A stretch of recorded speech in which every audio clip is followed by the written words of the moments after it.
Hello guys, good morning. સવારના વાગી ગયા છે 10. નાવાનું બાકી છે તો પહેલાં વિચાર્યું કે ગાડી ધોઈ નાખીએ. તો ચલો આપણે ગાડી જ્યાં ધોવાની છે ત્યાં પાર્કિંગમાં લઈ જાઉં. આપણી ગેલેરીની નીચે જ જગ્યા છે, ત્યાં આરામથી ગાડી ધોવાઈ જશે.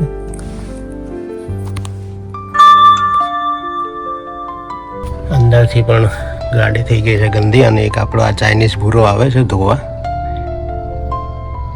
આપણી પાસે મશીન છે તો આપણે જાતે જ ધોઈ નાખીએ છીએ. ચાઇનીઝ નથી, નેપાળી છે.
આજે રથયાત્રાની રજા નહીં.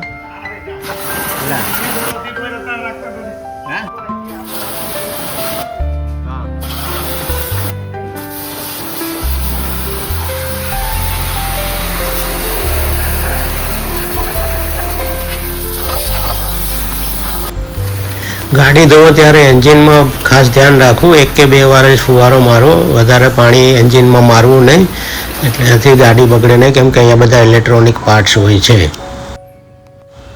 ફોર્મ વોશનું આપણી સાથે આ કેન આવેલું છે મશીનની સાથે, તો ફોર્મ વોશ કરી દઈએ. આમાં કોઈ પણ શેમ્પૂ ઘરે વાપરતા હોઈએ અથવા તો કપડાં ધોવા માટે શેમ્પૂ વાપરતા હોઈએ, શેમ્પૂ થોડું નાખી અને એને પાણીમાં મિક્સ કરીને આવી રીતે ફુવારો મારી દઈએ તો ફટાફટ ગાડી સાફ થઈ જાય છે, અને નાના મોટા જ્યાં પણ ડાઘા કે કચરા કે બધું હોય એ પણ સાથે નીકળી જાય છે.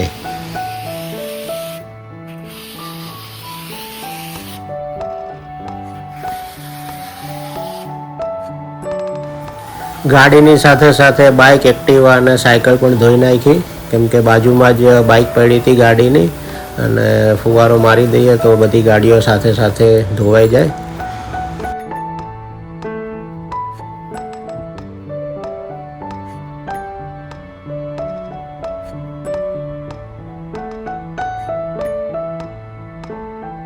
ગાડી ધોવાઈને થઈ ગઈ છે ચોખ્ખી. એન્જિન થોડી વાર ખુલ્લું રાખ્યું છે, હવા લાગી જાય ત્યાં કપડું મારી દીધું. બાકી બધી જગ્યાએ ગાભો મારી દીધો છે કોરો. ચારે બાજુથી થઈ ગઈ છે ચોખ્ખી, અંદર બહારથી. હવે એક ટાયરમાં છે ને હવા ઓછી છે, તો આપણે હવા, એક મશીન છે આપણી પાસે હવા પૂરવાનું, એને કાઢી દઈએ. વરસાદનો સમય છે, છત્રી રાખી છે આપણે આ ડીમાર્ટમાંથી લીધેલી સીટની પાછળ, અને એક વેક્યુમ ક્લીનર રાખ્યું છે અંદરથી ગાડી સાફ કરવા માટે. આવી નાની મોટી વસ્તુ આપણે ભેગી રાખીએ તો હેરાન ના થઈએ. એક મોબાઈલનું સ્ટેન્ડ છે આગળ, મોબાઈલ તમારે ના પકડવું હોય તો એક આ બીજું સ્ટેન્ડ છે, હાથમાં રાખો. આવી રીતે ગાડી ઢાંકીને મૂકીએ ને પછી ઉપર કવર લગાડીએ ને તો જે ગાડી ઉપર લીટા પડતા ને ના પડે, કાચ ઉપર પણ લીટા ના પડે. તો પહેલાં આવી કોઈ જૂની ચાદર હોય તો ઢાંકી દેવાની, છત ઉપર ને બધે આવી જાય એવી રીતે મોટી, સાઈડના કાચને બધું ઢંકાઈ જાય એવી રીતે, અને પછી કવર લગાવી દો તો 15-20 દિવસ પડી રહે તો પણ કંઈ થાય નહીં.